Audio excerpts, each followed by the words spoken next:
ঝড় বৃষ্টি তুফান যাই হোক না কেন, সোনাগুলো কিন্তু ঠিকই আমার কাছে আসবে।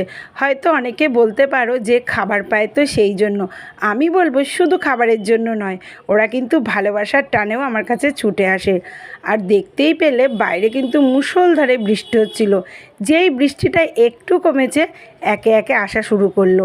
আর দেখো ভিজে কি অবস্থা! এত ভিজেও কিন্তু ঠিক চলে এসছে, যদিও বাইরে কিন্তু এখনও টিপ টিপ করে বৃষ্টি পড়ছে, সেটা যদিও হয়তো ভালো মতো বোঝা যাচ্ছে না। বৃষ্টিটা কিন্তু প্রচুর জোরে হয়েছে, সেই জন্য তখন আসতে পারিনি। তবে হালকা ফুলকা বৃষ্টি পড়লে ওরা কিন্তু আসে। আর এর আগেও আমি অনেক দিন আগে একটা ভিডিও দিয়েছি তোমাদেরকে, তখন কিন্তু আমার এই জানালাটা এই রকম ছিল না, ভাঙা পাল্লা ছিল। এত ঝমঝম করে বাইরে বৃষ্টি হচ্ছিল, আর তার ফাঁক দিয়ে ঠিক গ্রিলের একটুখানি ফাঁক দিয়ে এসে আমাকে ডাকছে অত বৃষ্টির মধ্যে। তো ওরা কিন্তু এরকমই, ওরা যত বৃষ্টি হোক যাই হোক, ওরা কিন্তু আসতে একটুও ভোলে না। আর তার থেকে বড় কথা হলো, ওরা যতক্ষণ না আসে আর এইভাবে আমি যদি ওদেরকে না খাওয়াতে পারি, আমার মনটা প্রচণ্ড ব্যস্ত হয়ে থাকে। খালি মনে হয় ইস, বৃষ্টিটা কখন থামবে, ওরা একটু খাবে, ওরা কখন আসবে। তোমরা তো জানোই ওরা আমার একদম নিজের সন্তানের মতো হয়ে গেছে। তো তার জন্য সেই সন্তান না খেলে মায়ের কি খাওয়া হয়? ঠিক আমার ছেলে মেয়ে যেমন, ওরাও কিন্তু আমার কাছে ততখানি প্রিয়।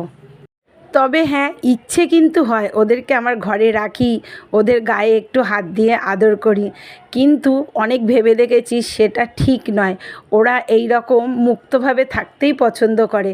আর আমার কাছে যতটুকু আসে, আমার কাছে যতটুকু সময় দেয়, ওটাতেই আমি অনেক খুশি।